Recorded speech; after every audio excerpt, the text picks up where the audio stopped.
சின்ன வயசில் எல்லார் வீட்லேயும் கடிகாரம் இல்லை, ஆனால் நேரம் இருந்தது. இப்போ எல்லார் வீட்லேயும் கடிகாரம் இருக்குது, ஆனால் நம்மக்கிட்ட நேரம் தான் இல்லை. அப்படித்தானே?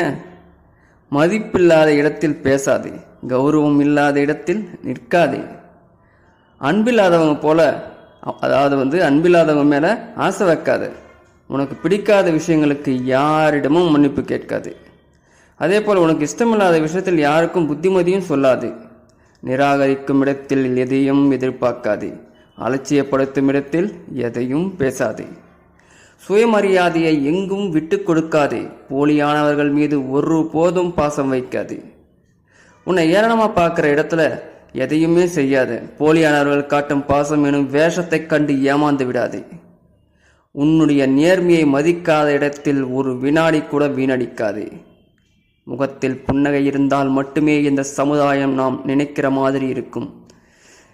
எதனாலன்னா, கண்ணீரை கூட கண்கள் வச்சுக்க விரும்புறதில்ல, அதை வெளியேற்றிடுது. அது மாதிரி தான் நாமளும்.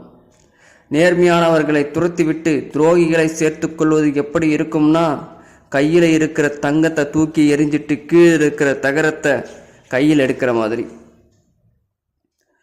உன்னுடைய தைரியத்தை மிஞ்சிய செல்வம் ஒன்று இருக்குன்னு நம்பாதே. உன்னை எதிர்பார்க்காத இடத்திற்கு கூப்பிட்டாலும் போகாதே. உனக்கு சொந்தமில்லாத எதன் மீதும் ஆசை வைக்காதே.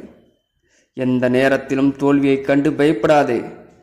பர்வதங்களிலிருந்து பாய்ந்து வரும் நதிகள் கடலுக்கு இன்னும் எவ்வளவு தூரம் போக வேண்டும் என்று எப்போதாவது கேட்டிருக்கிறதா?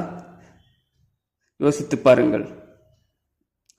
சமயம் சந்தர்ப்பங்கள் எப்பொழுது வேண்டுமானாலும் மாறலாம்.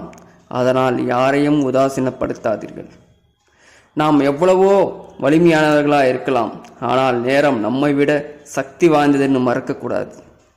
மற்றவங்களை எப்பவும் ஏளனம் செய்யக்கூடாது. ஏன்னா எவ்வளோ பெரிய கஷ்டங்களை அவங்க மனசில் வச்சுக்கிட்டு வாழ்ந்துட்டு இருக்காங்கன்னு நம்மளுக்கு தெரியாது. கடைசியாக ஒரு பேச்சு. நீ மற்றவங்களுக்கு செஞ்ச உதவியை கூட மறந்துடலாம், ஆனால் மற்றவங்க உனக்கு செஞ்ச உதவியை தூக்கத்திலும் மறக்காது.